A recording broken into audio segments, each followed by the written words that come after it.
Hello, everybody. It's Marcy from wavesofcommunication.com, and I'm here today with another Q&A session. So if you're joining me live and you have questions, you can go ahead and put them in the comments, and I'll talk to them, get to the questions at the end of the message for today. And today I'm going to be talking a little bit about Tele-Sessions. Right now, we're in lockdown. Most of the world is canceled as far as sessions in person.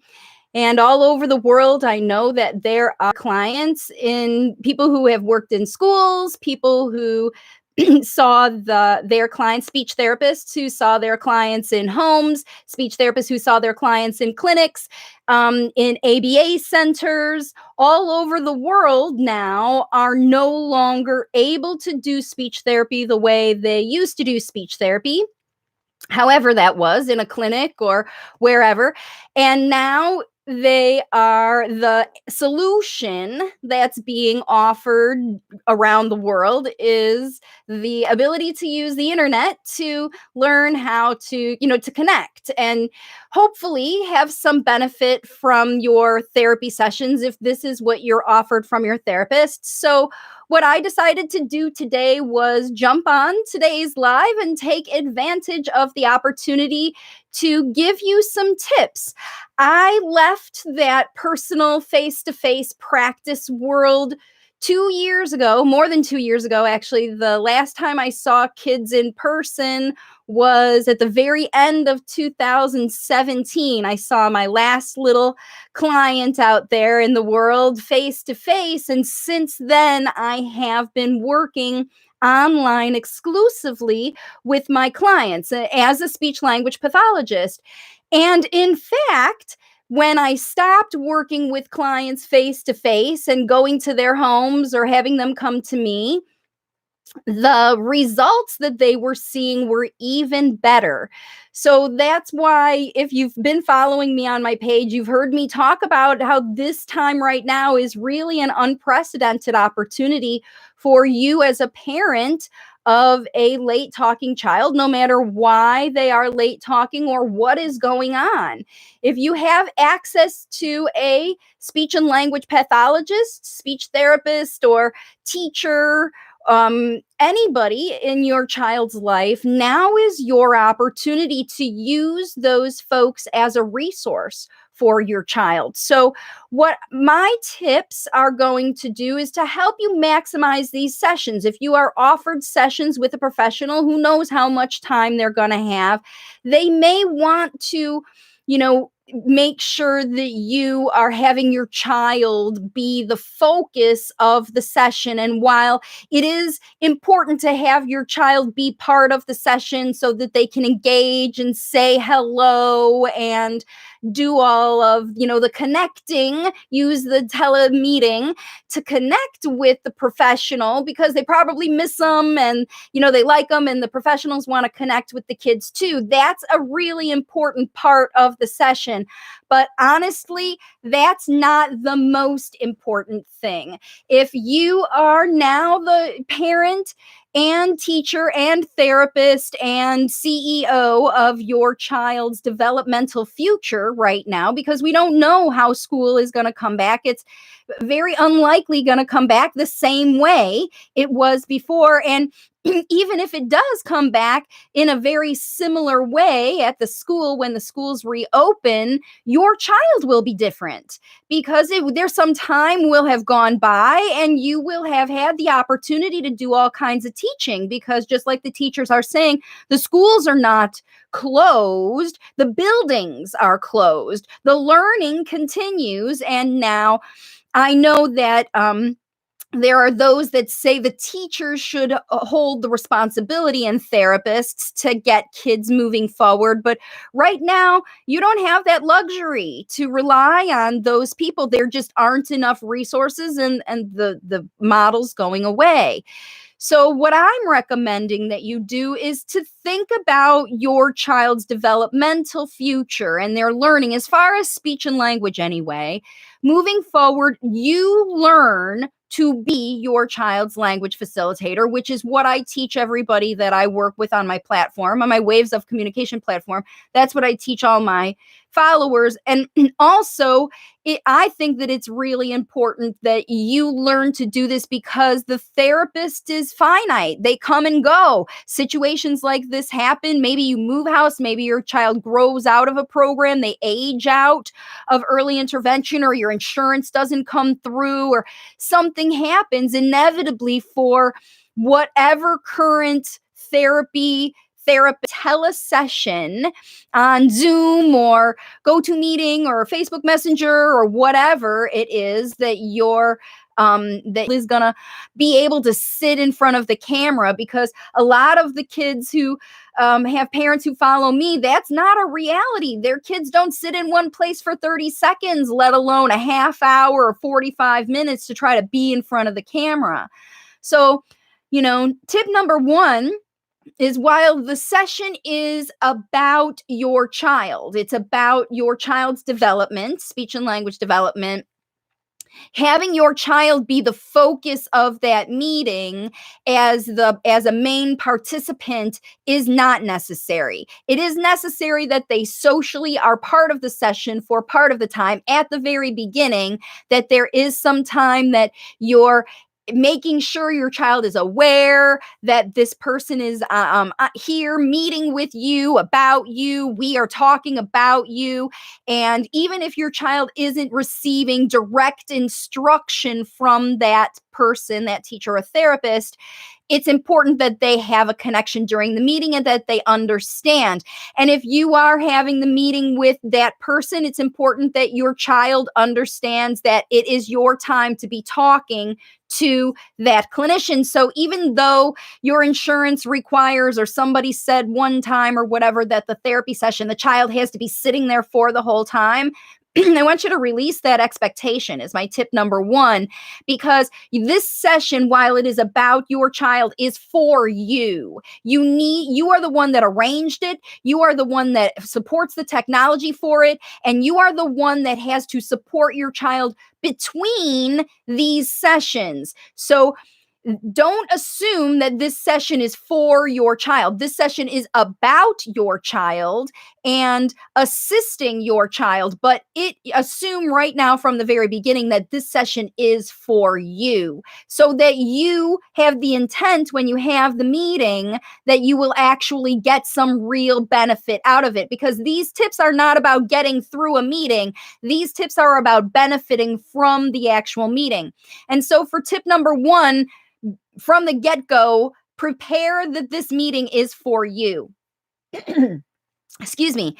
Hello and welcome to everybody who's joining me live, by the way. And for all of you who are watching me on the replay, there are tons of resources across my Waves of Communication platform, and I am live every Monday at noon Eastern time. So if you want to ask me a question live, that's the time to join me. All right, moving on. Now, with that first tip was kind of a pre-tip, understanding that the meeting is for you, about your child, and you're going to involve your child to the best of their ability. But these tips moving forward are the way for you as the parent to benefit the most from your telemeeting with your child's professional, speech therapist or teacher or ABA, whoever. All right. So number one is to prep for the meeting. So make your child aware that the meeting is going to happen. Set a timer for 5 minutes before the meeting time so that you can stop whatever you are doing and transition into the meeting time. And my request for you to benefit from the meeting is to write down this is the most important thing you will do for this meeting. Write down the 5 most important, biggest, sticking in the front of your mind problems that you are having right now in your home that you believe that professional can help you with. Even if you can't believe don't believe they're going to help you, write down those problems and prioritize them. because you only have a limited time on this phone call and you want to maximize the time that you have. So write down your 5 biggest problems. Now, these problems could be, I want you to be very specific with them. And that is another tip that I'm going to talk about. Anyway, yeah. So you really be specific with these problems. Problems can be time management issues you have, or what's going on that's causing your child to not be happy or you to not be happy. These are the problems that I'm talking about. What is causing your child to be upset every day, or you to be upset every day? If that is happening every day, somebody's getting upset, that is problem number 1. My child is getting upset at this time because of this thing. That's what you want to have very clearly stated for each one of these, 1 through 5.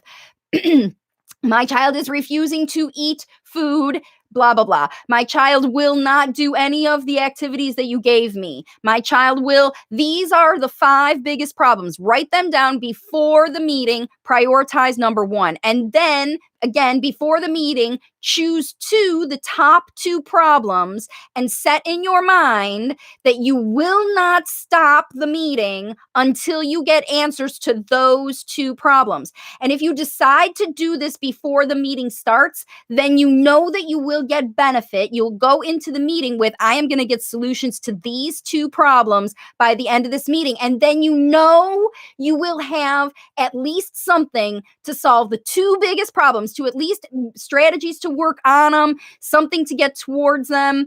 The 2 biggest things going on in your life, you're going to get something from this professional to help you get through that next day and limit at least those 2 problems.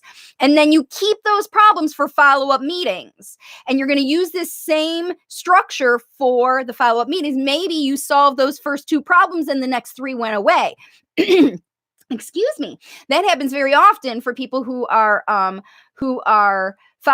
my clients. They come to me with a whole laundry list of problems, and I give them the strategies to solve the first 2. And then the next time I work with them, I give them the strategies to solve other ones, because I promise a lot of those other 3, 4, 5, 6, 7, 8, 9, 10, 11 problems, they'll go away when the first 2 ones are solved. So tell your professional the first 2 biggest problems. That's what you're going to do. So this is before you even start the call. Set your timer, write down your questions, be ready for the call. All right. And then when you get on the call, after you have a little bit of social time with your child, if the clinician insists on doing an activity, maybe they've got an activity prepared to do with your child, you do your best to help your child get through that activity if that person has prepared something, but don't allot too much time for that person's teaching unless they are just giving you some kind of curriculum to do, or guiding you to resources. That's what you want to get in that first little bit of time. Like, what is the goal of that teacher or therapist? What do they think you recommend working on? And typically those problems that you bring, if you present those first, then the therapist will spend their time solving your problem instead of, excuse me, I need to have a little drink. I just got a little something in my throat. So sorry, I apologize. Okay, so you're going to write down your 5 biggest problems. Tip number 1. Tip number 2, choose the top 2 and make sure you're not going to get off the call until you get solutions to address those top 2 problems. Number 3 is talk about the kinds of things that the therapist wants, or that the therapist is looking for from you, and do not sugarcoat what you see. Be very specific about what your child is doing. Tell examples of how your child is using words to request. If you're working on articulation, how specifically is your child saying those things? And for this level, for this tip, It can be very helpful for you to share video with the person who's going to be watching you, and you would do that before the meeting, to share video so that they can review that video before they get on the meeting, so that they can understand more about what your problems are and make the meeting more about solving your problems and not just getting through a meeting. We want to make these meetings useful and helpful for everybody.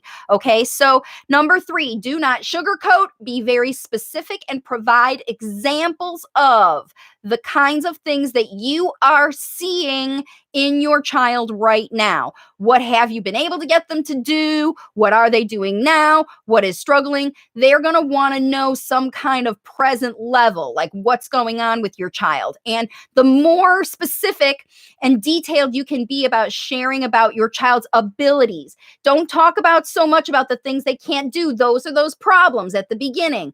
Talk a little bit about the things your child is doing now with very specifics, and talk about the activities that you have done with specifics. We baked a cake. I did this to facilitate it. He responded in this way. Those kinds of specific details about the things that you have done and the results that you are seeing. This is what will help the professional guide you better with strategies that match where you are right now, and not just provide you with some cookie cutter thing out of a book. The more detailed you are about describing your problem, the more detailed they can be in the strategies they provide you. So that's always what I insist on. I get people to visualize, remember the situation, describe it to me, so that I can either let them know that what they're doing is great and why it is working because they describe it to me, or I can let them know why it might be blocking the process because they describe it to me. So be very specific. And then tip number 4 is to get very specific strategies for solving those problems in your house, not just a worksheet or an a screen level kind of resource, the ABC Mouse or Gemini or, one of those other resources. If you are working with a professional, you want to problem solve and play around and snowball or whatever those terms are that they use, where you kick around ideas with your therapist about what you can do in your everyday. When can I do this? If the therapist gives you a suggestion, like you should talk in a certain way or model this repetition, you go, well, when can I do that? What kind of thing in my day was going to give me that opportunity to do that skill that they want me to do? Talk about that with them on your meeting so that you know how to move forward. And then the tip number 5 that I have is to save your chit chat, your personal chit chat, to the very end of the meeting, because I know that a lot of parents, moms especially, they were at home with their kids alone, as maybe while their spouses were working, or they were single moms and they were home and working from home even.